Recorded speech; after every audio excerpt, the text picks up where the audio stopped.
Broken mask. Written and narrated by me.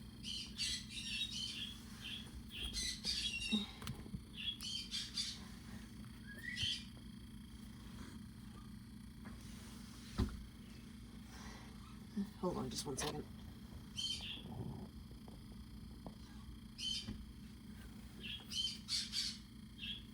Jax barely slept the night after the fast food adventure, and when he did manage to doze off, the nightmares of that evening's prior events haunted him. The lavender rabbit did not even bother to sleep in his bed that night. In fact, he had collapsed onto the floor the moment he had reached his bedroom from both emotional as well as physical exhaustion. The weight of his sorrow made him feel as if he were about to sink into the floor, as if it were quicksand, yet he still managed to clutch what remained of Gangle's tragedy mask in his torn, gloved hand. A tragedy is exactly what that adventure had turned into, since Jack's clothing had nearly been ripped from his tall, slender body. He was covered in dirt, his ears flopped lifelessly beside him, as his bruises and cuts were visible through his disheveled fur. His heart felt as if it were about to pound free from his chest, his breathing rapid as he struggled to take in oxygen through the tightness of his chest. For the sake of what little remained of his reputation, he had thankfully managed to keep his composure until he could make it back to the privacy of his room. Only then did he allow the tears to escape from his wide and trembling eyes, as he bit his bottom lip in an attempt to quell his urge to sob. He still remembered the events so clearly, even though everything had happened so fast. "Well, I'm clocking out. I had no fun at all. See ya." Jax made sure to take a jab at Gangle before leaving as he carelessly tossed the hat to his uniform aside. The moment he was sure that he was alone, his ears drooped as he allowed his forced smile to fall into a frown. Normally, the adventures helped to distract him from the nightmarish situation he was trapped in. But the adventure Gangle picked, along with her suggestion that Cain should punish them for not behaving, only served to remind Jax that he had absolutely no control over his life. To make matters worse, Gangle spent the whole day torturing him into submission. He felt so humiliated, but a bit of relief did wash over him upon seeing the car with his name on the license plate. Once he had climbed into his car, he allowed his head to rest upon the steering wheel with a pained groan.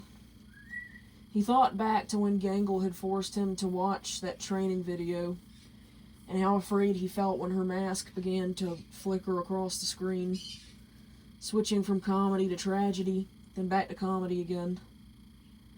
"Let me out of here!" As much as he strived to maintain control over his emotions, Jax felt himself beginning to panic. "Let me go! I hate you! I want you dead! Do you hear me, Gangle? I want you dead!" Jax shouted at the screen as tears burned the brims of his eyes, but he refused to let them spill over. He refused to be seen as weak. He, of course, did not mean the cruel words he spoke, but he was desperate for an escape at the moment. "Funny, I could say the same about you." Gangle reappeared on the TV screen with a blank expression, briefly startling Jax. The rabbit remained silent as Gangle's words pierced his heart like a blade. "Always pushing me around, always making my life more miserable than it already is." Gangle continued, her tone just as lackluster as her countenance. What are you..."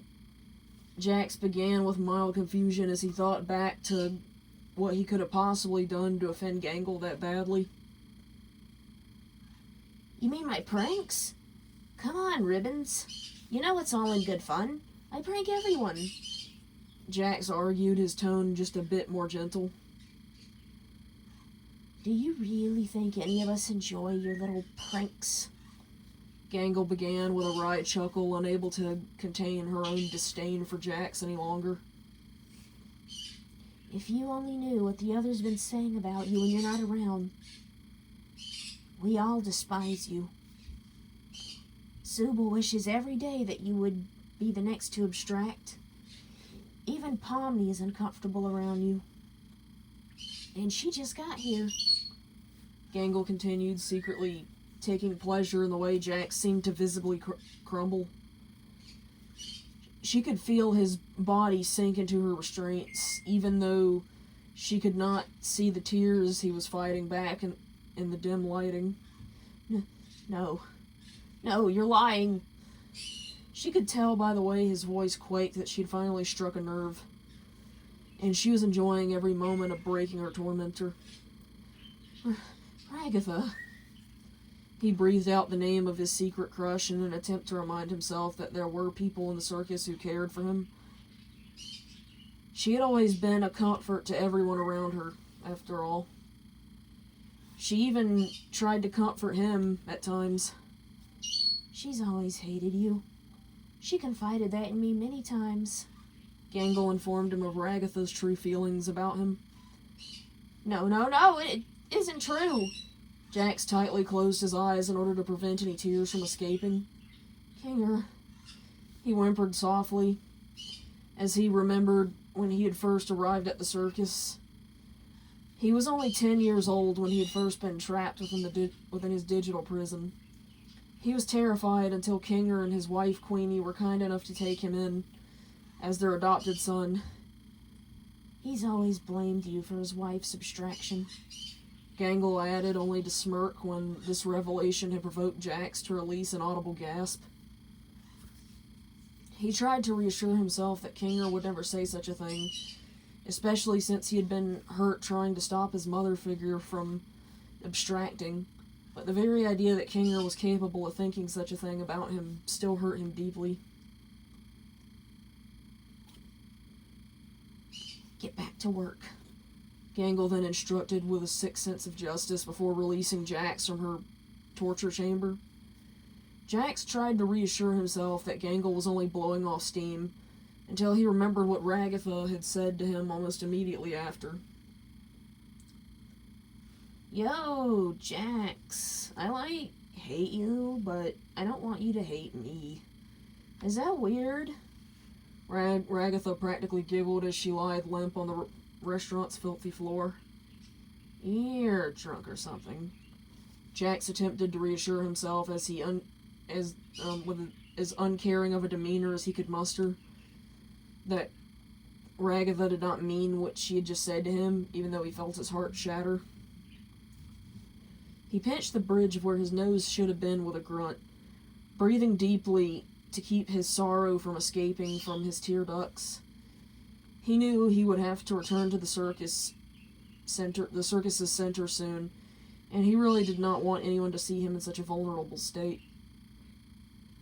Especially if they really were all just as two-faced as Gangle. Jax had finally managed to push his pain deep back down inside of him by remembering one of his favorite jokes. With a small chuckle, he finally brought himself to sit back up, only to notice Gangle running around the parking lot. It was then that Jax's mild frown of confusion twisted into a mischievous grin, once he had gotten the idea to turn this adventure around and take back his control by balancing the scales. Jax pressed the car's gas pedal to the floor as he aimed the car right for Gangle. Just as Jax began to close in, Gangle had tripped over the corner of the sidewalk, effectively allowing Jax to run right over her fallen body. Jax laughed triumphantly as a newfound sense of relief washed over him in the form of a thrilling rush. "Not so smug now, are you, Ribbons?" Jax mocked as he hopped out of the car. Gangle, of course, weakly started to pick herself back up from the street. Jax expected her to, since nothing could really seem to kill them. He would know since he tried everything on himself after Queenie's abstraction. However, a feeling of dread washed over him at the horrific way Gangle wailed in agony as she struggled to hold her tragedy mask together. Gangle's tragedy mask had been cracked down the middle, and Jax found himself beginning to panic at the pain she seemed to be in. "No," he whispered softly upon noticing how similar Gangle's scream sounded to Queenie's before he lost his mother figure for good. His worst fears were confirmed by the way Gangle began to glitch out. "No!"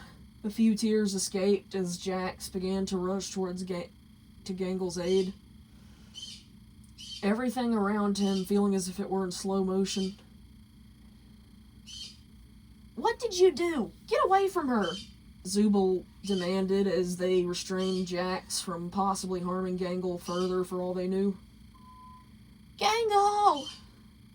Jax cried out when Gangle finally dropped the other half of her tragedy mask, revealing the ill-fated black twisted glitch decorated with a mass of colorful eyes beneath.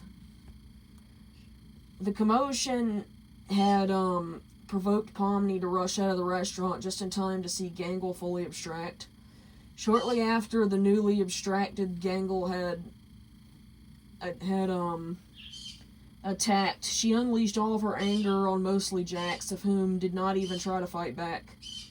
But Zubul had also been scattered into glitchy pieces in the process. Thankfully, Kane had intervened shortly after fixing Jax and Zubul, before sending Gangle to the cellar. Jax remained motionless afterwards as he sat on the couch, hugging his knees to his chest. He knew that if he moved even an inch, he would completely break down. He could hear Zubul demanding that Jax be punished for everything he had done, as they outspokenly blamed Jax for abstracting Gangle. Jax felt one of his glossy eyes twitch as Zubul's harsh words made it so much harder for him to contain his emotions. "It should have been you! You know that? I wish it was you!" Zubul then snapped at Jax when Kane dismissed their request for the rabbit to receive consequences for his actions. Their cruel words causing Jax to flinch, but he managed to remain still even as Zubul stormed off to their room. Even Pomni thought that was harsh, as she began to observe just how traumatized Jax appeared with a look of concern. The stress of the situation merely provoked Kinger to seek shelter within his pillow fort. Jax then looked to Ragatha for the comfort she would usually provide, his expression pained with a hint of desperation. But Ragatha merely avoided his gaze before retreating to her own room. Jax turned his attention back to the bank of the couch in an attempt to conceal the tears that had just escaped his eyes behind one of his drooping ears. But Pomni had taken notice of them. The jester watched with shock as Jax's lips began to quiver over his always gritted teeth. The rabbit had always adorned a smile since the day she had arrived at the circus, had always been the one to try to lighten the mood with a joke. She never once expected to see him cry. A mix of both guilt as well as sympathy began to fill her at the realization that she had forgotten to view Jax as a person. As she watched as the rabbit buried his tear-stained face into his knees, his body racked with quiet sobs.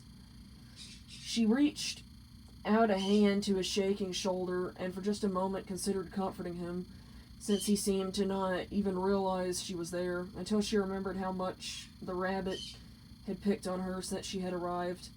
Pomni narrowed her eyes at the distraught rabbit, assuming that he would be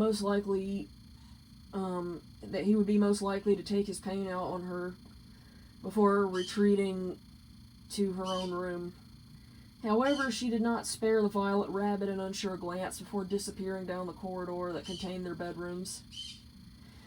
In the present moment, Jax forced himself to stand back up, even though his head felt almost too heavy to lift.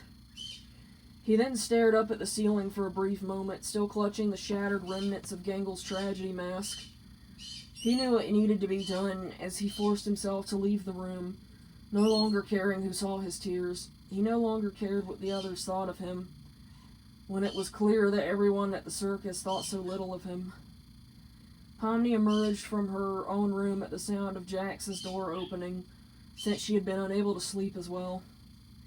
An instinct of dread began to rise within her chest at the defeated way that Jax seemed to be slinking down the hallway, as if it took every bit of strength to force his body to move. Pomni silently began to wonder where Jax would even be venturing off to at this hour, as she began to sneakily follow him. Her eyes widened with slight confusion as she watched as Jax opened the cellar. Jax stared down at the blackened sludge sprinkled with colorful eyes and glitches as he remembered Zubal's words. It should have been him down there. Not Queenie, not Gangle, not Kaufmo, but him. He was the one that deserved to be down there. Tears began to flow freely from his amber eyes as he, crap,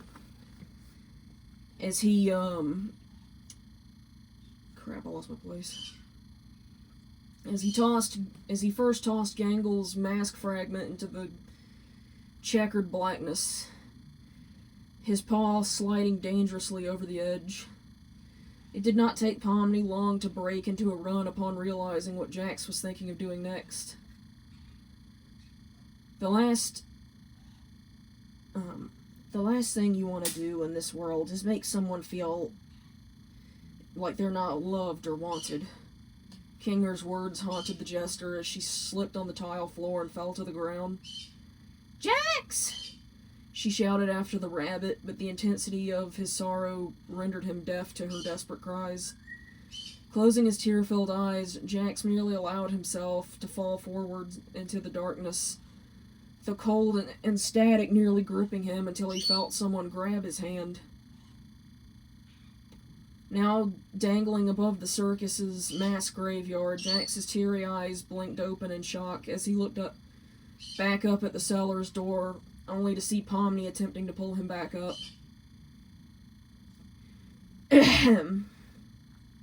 People tend to feel like they're nothing, even where I come from. I don't want anyone to feel that way.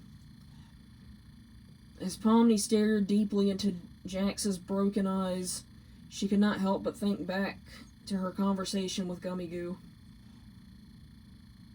The jester then grunted as she strained to use the minimal strength she had to pull Jax back up. She shed a few tears of her own, even when she felt herself beginning to get pulled down into the cellar as well. When her tears dripped onto Jax's cheeks, only then did the rabbit seem to snap back into reality, realizing that someone did care about him enough to risk their own life for him. The smallest spark of hope reignited in Jax's amber eyes as he relieved some of Pomni's weight by reaching up to grab a hold of the edge of the cellar's door. Pomni grinned with triumph as she was successfully able to pull Jax out of the cellar, her grin remaining even after she had lost her balance and had fallen into the pit of corruption in Jax's place. The last thing Pomni saw before she was engulfed in darkness was Jax watching her fall with a look of tear-filled horror. More tears flowed freely from her candy eyes as the jester smiled back up at the lavender rabbit in a vain attempt to reassure him before disappearing into the tar-like substance below. Now lying next to the basement store, Jax could no longer contain any of his emotions. They all spilled out of him in a wail of raw, unfiltered agony at the fact that he had just lost the last person who cared about his life. Jax's mixture of screaming and sobbing was enough to wake everyone else, as Kinger was the first to ask him what happened. Kane was soon able to sense that a non-abstracted member had fallen into the cellar, and was thankfully able to retrieve Pomni with a snap of his fingers. She was a bit glitchy, but Kane was able to fix that with another snap of his fingers. Even then, it took a while for Jax to finally calm down, as he released every single one of his pent-up emotions in one sitting, before finally passing out from pure exhaustion. When Jax awoke, he was met with the other members of the circus surrounding his bed, all with looks that were a mixture of both guilt as well as concern. Hi, Jax. How are you feeling? Pomni then asked gently as she took Jax's hand in hers. Not great. Jax audibly struggled to speak due to the pain he was in emotionally, but a blush did creep its way over the lavender rabbit's countenance. Pomni taught us everything. Ragatha then began as she nervously gripped her shoulder, unable to bring herself to make eye contact with Jax. Were you really going to do it? Kinger was the next to inquire, as he clasped his floating hands together. He blamed himself for doing this to someone he once thought of as a son, since as much as he did not want to admit it, he shifted blame onto Jax for his wife's abstraction, when in reality he blamed himself for that. Jax's only response was to give a deflated nod, since there was barely anything left of him. Was it because of what I said? Zubul then finally gained enough courage to ask what was on everybody else's mind. Not entirely. It was because you were all right. It should have been me. Fresh tears spilled over as Jax hugged his knees to his chest. Jax, you shouldn't say things like that. Kinger attempted to reassure the rabbit. Nobody would have missed me anyway. Y'all probably would have been glad if I abstracted would have thrown a party. Jax's voice cracked as he finally released all of his insecurities. I'm sorry. Kinger was the first to apologize as he placed a comforting hand upon Jax's shoulder. His own advice to Pomni returned to his memory as Jax finally returned his gaze, albeit with extreme sadness. Beginning to tear up as well, Kinger then pulled Jax into the tightest hug. Jax's demeanor began to crumble into another fit of sobs, as he began to practically cling to his father figure, sobbing into his shoulder, in a manner similar to that of a small child. I'm sorry, too. It wasn't right for me to say that to you. I know you didn't mean for Gangle to... Zubul began to apologize as well before struggling to keep themselves from breaking down as well.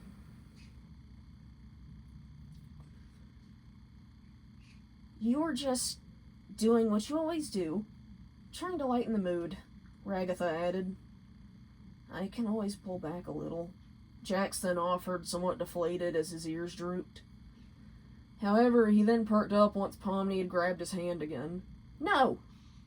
Never stop being you, Pomni then advised with a blush of her own, which provoked Jax's smile to return, albeit it was a small and sad in contrast to his usual grin. I know what'll make you feel better. Hot cocoa and potato salad. Who's with me?